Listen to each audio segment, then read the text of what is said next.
Patrick Buckohr. My name is Patrick Buckohr. I'm at 1228 24th Street Northeast. I've been an artist in Canton, Ohio for more than 40 years, if you count my time with the Canton Bluecoats. I was in the Bluecoats in the 80s when they weren't world champions, when they were begging for help.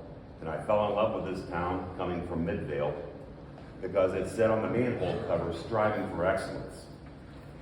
And I think that a lot of the problems that I have as an artist in this town is that we don't. I don't feel as strongly about some of the things that my friend Eric feels. I think that this administration and this city council, the reinvestment programs for the storefronts, I've had great experiences with those things. I like our streets being paved. I see a progress. And what I hope is that this community, rather than embracing the mediocrity that this last 20, 30 years downtown has shown, artwork that will not stand the test of time, because the only thing that lasts is the good stuff. The only thing that the next generation cares about is the good stuff. Unfortunately, my grandchildren, my great-grandchildren, are going to see some really mediocre football art downtown. It breaks my heart as a professional sculptor to have to drive by 9th and Cleveland Avenue because there's a couple pieces of straight up trash there that drive me nuts.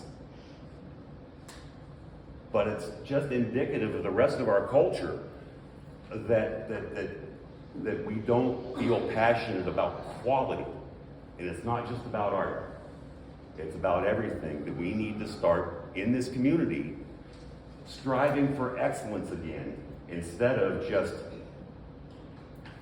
wrapping ourselves in a whoopee of average. That average, getting the job done is good enough. That's all we can do, Pat. That's all we can do is just get the job done. We'll have to just be satisfied. You know, take this $5,000 for a huge mural and you know, be appreciative that I get to get up every morning and go make art to try to make my world a better place. What I think we need to do as a community, though, is invest in our children so that in 40 years, they're going to have better taste than we do. I think that we should have like a 1% sales tax in this city that goes straight to the schools for after-school tutorial programs, for science initiatives, for lunch, for busing, for whatever we need. 80% of our property taxes goes to the city's, Kansas City schools as it is, right? Something like that. Those kids ought to be eating off of gold lunch trays at 80% of Kansas City property taxes. So if that's not enough money, I propose we throw everything we have in the community into raising a generation of smarter kids. I'm sorry, sir, your time is up. I don't know if my buzzer isn't working either. That's all I needed right there. Okay, thank you very much.